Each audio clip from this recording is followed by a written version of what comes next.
भारत ने कोरोना महामारी के खिलाफ लड़ाई में एक और महत्वपूर्ण उपलब्धि हासिल की है। स्वास्थ्य मंत्रालय के आंकड़ों के अनुसार 23 मार्च तक 5 करोड़ वैक्सीन की डोज दी जा चुकी है। इनमें 79 लाख से ज्यादा हेल्थ वर्कर शामिल हैं जिन्होंने पहली डोज ली, वहीं 50 लाख से ज्यादा दूसरी डोज ले चुके हैं। साथ ही 83,33,000 फ्रंटलाइन वर्कर्स ने पहली डोज ली और 30,60,000 ने दूसरी डोज।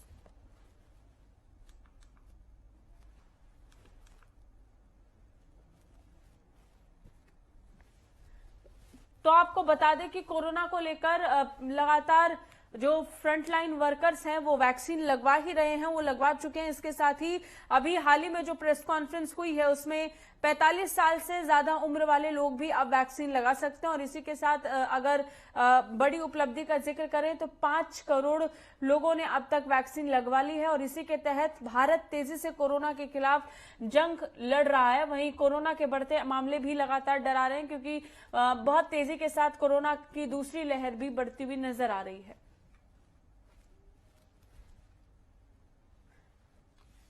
इस भी ज्यादा जानकारी के साथ हमारे सहयोगी जुड़ गए हैं। हमारे साथ राजकुमार चौधरी नोएडा से जुड़े हैं, साथ ही साथ हमारे सहयोगी सूरज जुड़े हैं गुड़गांव से, उनसे बात करेंगे। सबसे पहले राजकुमार, अगर जिक्र करते हैं हम दिल्ली का और दिल्ली से सटे नोएडा का, तो यहाँ पर लगातार देख पा रहे हैं किस तरीके से मामले यहाँ भी बढ़ते हुए नजर आ रहे हैं। और खासतौर पर नोएडा और गुड़गांव तो दिल्ली के आसपास के ऐसे इलाके हैं जिन्हें उद्योग के लिहाज से बहुत महत्वपूर्ण माना जाता है।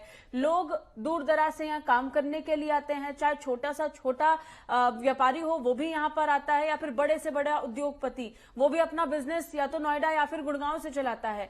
आपके पास से अपडेट राजकुमार। बिल्कुल सांची, जिस समय हम अब लाइव कर रहे हैं उस समय जिलाधिकारी की अध्यक्षता में एक बहुत महत्वपूर्ण बैठक चल रही है जिसमें नोडल ऑफिसर के अलावा पुलिस के अधिकारी भी मौजूद हैं। उत्तर प्रदेश सरकार ने बिल्कुल निश्चित तौर पर तय किया है कि होली के आसपास का जो समय है वो बहुत क्रिटिकल पोजीशन पैदा कर सकता है और इसके दूरगामी परिणाम बहुत घातक हो सकते हैं। इसको लेकर एक बहुत महत्वपूर्ण बैठक इस समय चल रही है और जिलाधिकारी के नेतृत्व में चलने के बाद उसके बाद कुछ नए निर्णय लिए जा सकते हैं। संभावना जताई जा रही है कि होली के आसपास बहुत सारे, क्योंकि ये औद्योगिक शहर है और यहाँ समाजसेवी संस्थाओं के अलावा और बहुत सारी संस्थाएं, तकरीबन 150 से अधिक संस्थाएं ऐसी हैं कि जो होली मिलन समारोह का आयोजन होली के आसपास करती हैं।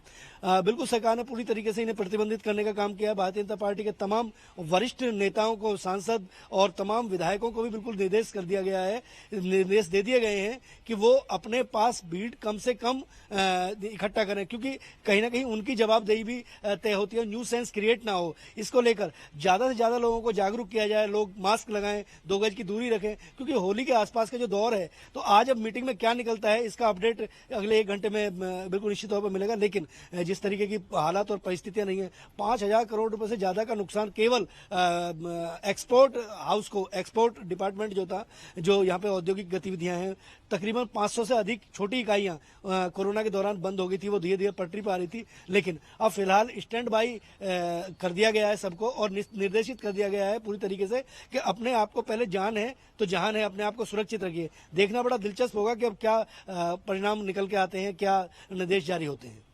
और निश्चित तौर पर जब हम जिक्र कर रहे हैं, आप भी बता रहे हैं जिलाधिकारी महत्वपूर्ण बैठक कर रहे हैं, कुछ फैसले लिए जा सकते हैं। अगर बात गुड़गांव की करते हैं तो वहां पर क्या स्थिति उत्पन्न हो रही है सूरज? वहां किस तरीके से क्या कोई बड़े फैसले लिए जा सकते हैं आने वाले दिनों में? जी बिल्कुल, मैं आपको बताना चाहूंगा, लगभग पूरे देश भर की बात की जाए तो 5 करोड़ के लगभग जो लोगों हैं वैक्सीन लग चुकी है। और गुड़गांव की बात की जाए तो यहाँ पर लगातार 45 साल के ज्यादा उम्र के जो बुजुर्ग हैं या लोग हैं और जो महिलाएं हैं उसको भी वैक्सीन लगनी शुरू हो गई है। लेकिन यहाँ पर जो कोविड के चलते हुए लगातार जो कोरोना कहर है वो लगातार बढ़ रहा है, क्योंकि औद्योगिक क्षेत्र इसको कहा जाता है। साइबर सिटी गुड़गांव इसलिए है क्योंकि यहाँ पर ज्यादा हब है और यहाँ की फैक्ट्री कंपनियां विदेश से भी और भारत के जितने भी अलग अलग राज्यों से यहाँ पर नौकरी करने के लिए आते हैं। लेकिन लोग सक्रिय नहीं, इतना जरूर है, प्रशासन बिल्कुल सक्रिय हो चुका है, जागरूक करता है, लेकिन लोग समझने को तैयार नहीं है। लेकिन अभी भी 2 गज की दूरी रखना बहुत ही महत्वपूर्ण है। और यहाँ पर चिंता का विषय इसलिए बना हुआ है कि यानी ये देखने वाली बात है कि अभी जो कोरोना है, कोविड है, उसने यूटर्न ले लिया है। लगभग 100 से आंकड़ा लगभग पार होता नजर आ रहा है। एनसीआर की बात लगभग इसलिए कही जा रही है कि हरियाणा में ज्यादातर गुड़गांव और दिल्ली में ज्यादातर केस बढ़ते नजर आ रहे हैं, क्योंकि लोग लापरवाही यहाँ पर करते नजर आ रहे हैं। जी साची। और निश्चित तौर पर अगर हम वैक्सीनेशन का जिक्र करते हैं, वैक्सीनेशन अभियान का जिक्र करते हैं राजकुमार, तो उसमें भी लगातार तेजी आई है। अभी तक 5 करोड़ लोगों को वैक्सीन लग चुकी है, जो बहुत अच्छी बात है पूरे देश के लिए। राजकुमार।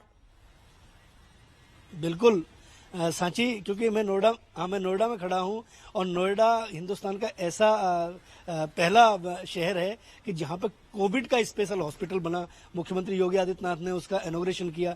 तकरीबन 3000 लोगों का वहां पे ट्रीटमेंट हुआ, इलाज हुआ, लेकिन बड़े महत्वपूर्ण बात यह रही कि एक भी व्यक्ति की जान नहीं गई और उसको पूरी तरीके से सुसज्जित कर दिया गया है। कल शाम को बात हो रही थी मुख्य चिकित्सा अधिकारी से, यहाँ के सीएमओ से, तो कुछ जो हॉस्पिटल्स हैं, जिन हॉस्पिटल्स में कोविड का, क्योंकि जिस समय परिस्थितियां 1 साल पहले और थी, किसी को पता नहीं था, लेकिन अब प्रशासन पूरी तरीके से तैयार है। तकरीबन यहाँ 100 से अधिक ऐसे हॉस्पिटल हैं जो पंजीकृत हैं। उन अस्पताल के प्रबंधकों के साथ निश्चित तौर पर लगातार चिकित्सा विभाग के अधिकारी लगातार उनके सामंजस्य बनाए हुए हैं। केवल 5 दिन के नोटिस पे कहीं भी कोविड का इलाज किया जा सकेगा। अगर बहुत ज्यादा महामारी भी आती है तो उसके लिए पूरी तरीके से जमीनी स्तर पर तैयार हो गई ये चीजें, लेकिन उसके बावजूद भी आम आदमी को अपनी जिम्मेदारी का निर्वहन करना चाहिए। और टीका लगाने का काम जो चल रहा है वो लगातार जारी है। यहाँ के कुछ प्राइवेट हॉस्पिटल हैं, उनमें भी टीकाकरण अभियान चल रहा है। 250 रुपए और इतना ही उनकी नहीं, फीस तय की गई है। तेजी आई है और वो तेजी